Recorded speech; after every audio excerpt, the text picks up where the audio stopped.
New health trends are constantly popping up, so it's no surprise that many of us are skeptical when we hear of another diet promising a range of benefits. Yet, intermittent fasting, which has been around for some time now, continues to garner attention for its ability to help people lose weight and boost energy levels. Dietitian Susie Burrell said the original approach to intermittent fasting, also known as the 5:2 diet, encouraged dieters to cut their calorie intake on 2 days to around 500 to 600 calories. Australian nutritionist Susie Burrell, pictured, has revealed the pros and cons of intermittent fasting. Related articles previous.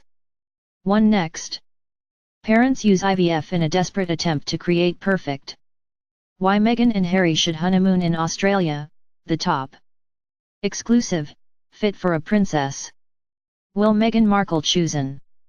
From eating clay, enjoying protein-packed crickets and share this article.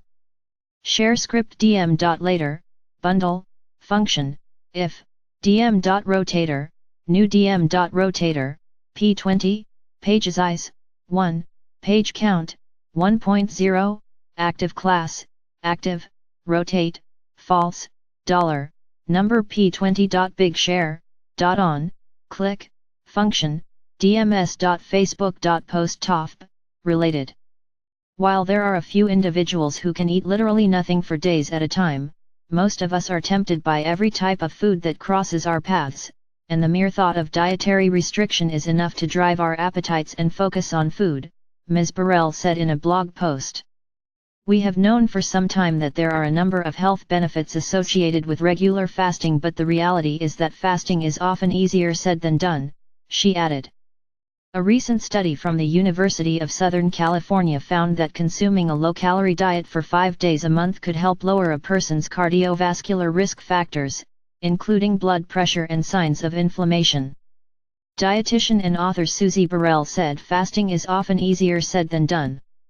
Participants only consumed between 750 and 1,100 calories per day for 5 days each month. Researchers found that over 3 months they lost an average of about 2.7 kilograms. Ms. Burrell, an author and founder of the Shape Me program, said there are several types of fasting that people can adopt to suit their goals and lifestyles.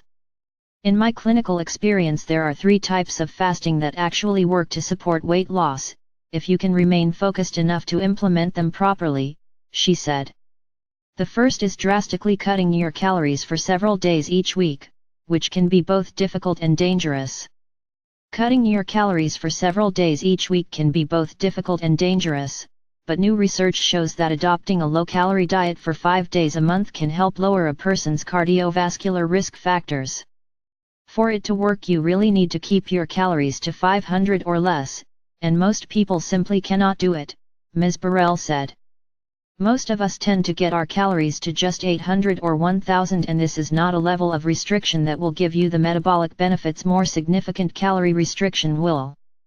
To give you an example of a 500 calorie day, you would be looking at a piccolo coffee, 1 hard-boiled egg, a soup or plain salad at lunch, and just 70 grams of fish with vegetables at night, she explained. The clients I have had who have been successful with this are extremely mindful of calories, very focused individuals in general who also have a big event they are preparing for, and more traditional weight loss approaches were simply not working. The mere thought of dietary restriction is enough to drive our appetites and focus on food, said Susie Burrell. Katie * told the Daily Mail Australia that restricting her calories for 2 days every week often resulted in her overeating and sometimes binging on the other days.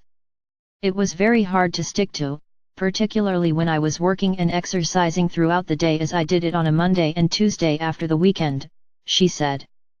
I think it led me to eat much more food at the end of the week as I was really hungry. Other types of intermittent fasting include the overnight fast and having a 1 light day of eating.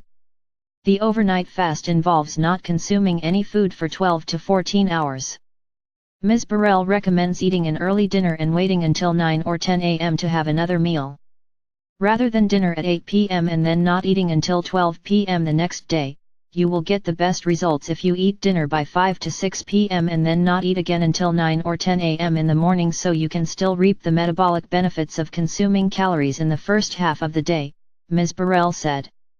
This approach is much more user-friendly, can be a great way to reunite you with your natural hunger, and suits office-based workers or shift workers who are in the office late and as such can eat a light dinner at work. Although it is not technically fasting, having one day every week to eat less than normal might be good for your health. Ms. Burrell said it's an easy way to help buffer the regular days we have in which we significantly overconsume calories. While the calories may not be as tight as that on the 5:2 approach, you will still benefit from keeping your calories relatively low at least once each week, she said. Asterisk name has been changed.